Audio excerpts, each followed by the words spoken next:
Good morning student, मैं संगीता शर्मा आज आपको हिंदी सेकंड में लेसन 2 वर्ण विचार पढ़ा रही हूँ।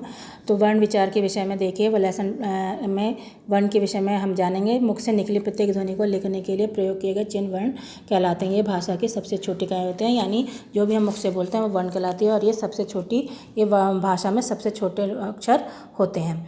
जैसे ये मोर लिखा है, जैसे ये घर लिखा है, और जैसे ये किताब लिखा है। ये सब ध्वनियाँ मिलाकर जो बना उसको हम वर्ण कहते हैं। तो ध्वनियों का लिखा गया रूप वर्ण कहलाता है। इसके बाद आता है वर्णमाला।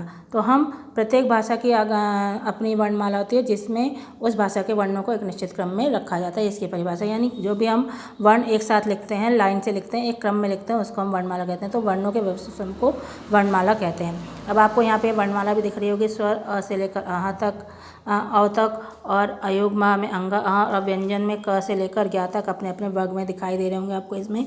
ये तो आपको मुझे यहाँ समझाने की ज़रूरत नहीं है, जहाँ तक है आपकी समझ में आ गया होगा। इसके बाद आते हैं संयुक्त व्यंजन। संयुक्त व्यंजन भी आपको दिख रहा है, क्षत्रिय, त्रैशूल, ज्ञानी और श्रमिक। इसके बाद आते हैं आगज स्वर आ, और जिसमें हम चांद का आकार लगाते हैं, लेकिन हम उसमें बिंदी नहीं लगाते हैं। जैसे कॉलेज, हॉस्पिटल वर्ड जो बोले लिखे जाते हैं वो आगज स्वर कहलाते हैं। आगत व्यंजन में ज और फ आते हैं, इनके नीचे बिंदी लगाई जाती है, इसको हम आगत व्यंजन कहते हैं। अब हम स्वर की परिभाषा के विषय में बताएंगे। स्वर की परिभाषा, जिन ध्वनियों के उच्चारण में हवा मुख से बिना किसी रुकावट के बाहर निकलती है उन्हें हम स्वर कहते हैं। यानी जिन्हें बोलते हुए कोई रुकावट नहीं आती उसको हम स्वर कहते हैं। ये 11 होते हैं। छोटे अ से लेकर अ से और अ तक हमारे 11 स्वर होते हैं। फिर स्वरों को भी दो उच्चारण में लगने वाले समय के आधार पर स्वरों के 2 भेद किए जाते हैं, ह्रस्व स्वर और दीर्घ स्वर।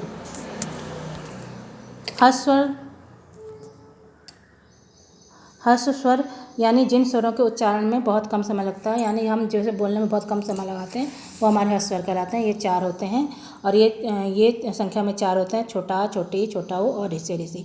इसके बाद आता है दीर्घ स्वर। दीर्घ स्वर जिन स्वरों के उच्चारण में ह्रस्व स्वरों की तुलना में अधिक समय लगता है, वो लगभग दुगना समय लगता है, यानी दुगना समय लगता है, उन्हें हम दीर्घ स्वर कहते हैं। जैसे ये 7 होते हैं, बड़ा, बड़ी, छोटा, बड़ा ऊ, ए, ओ और औ। इसके बाद स्वर के बाद खत्म हमारी बारी आती है व्यंजन की। व्यंजन यानी हिंदी के सभी व्यंजन हमें स्वरों के अ के साथ बोले जाते हैं, यानी स्वरों की सहायता लेनी पड़ती है हमें व्यंजन को बोलने में।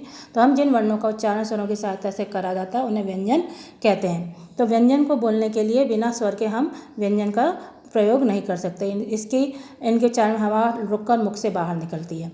फिर स्पर्श। अब व्यंजन के भी 3 भेद होते हैं। स्पर्श व्यंजन, इनके उच्चारण में जीभ मुख के अलग अलग स्थानों का स्पर्श करती है, जीभ मुंह को छूती है, और इनकी संख्या 25 है। इन्हें 5 वर्गों में बांटा गया। अभी मैंने जो बताया था क वर्ग, च वर्ग, ट वर्ग, त वर्ग, प वर्ग, इनमें 25 कहाँ से, क से लेकर क वर्ग में आएंगे अणा तक, प वर्ग च वर्ग में आएंगे च से यहाँ तक, ट वर्ग में आएंगे ट से अणा तक, त वर्ग में आएंगे त से न तक, और प वर्ग में आएंगे प से माँ तक। इसके बाद आते हैं अंतस्थ व्यंजन। अंतस्थ व्यंजन, इनके उच्चारण में वायु मुख से बहुत कम समय के लिए रुकती है।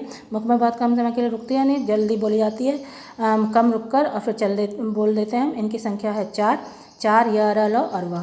इसके बाद आता है ऊष्म व्यंजन। इन व्यंजन को चाम मुँह से रगड़ खाने के कारण हवा गर्मी से यानी ऊष्मा पैदा करती है। तो इनकी संख्या भी 4 है। ये कौन से, स शलजम, स षटकोण और स सड़क और ह हल। इसके बाद आती है हमारी बारी संयुक्त व्यंजन। संयुक्त व्यंजन, ये व्यंजन एक से अधिक व्यंजनों के मेल से बनता है, यानी एक से अधिक व्यंजन मिलाकर बन जाते हैं। जैसे इनकी संख्या 4 है। क्षत्रिय, त्रैशूल, श्रमिक और ज्ञानी और श्रमिक। क प्लस श मिला के बनता है छ क्षत्रिय यानी कक्षा बना। ज प्लस यहाँ मिला के बनता है ज्ञ यानी ज्ञान बना। और त प्लस र मिला के बना त्र यानी नेत्र। श प्लस र मिला कर श्र बना या श्रम।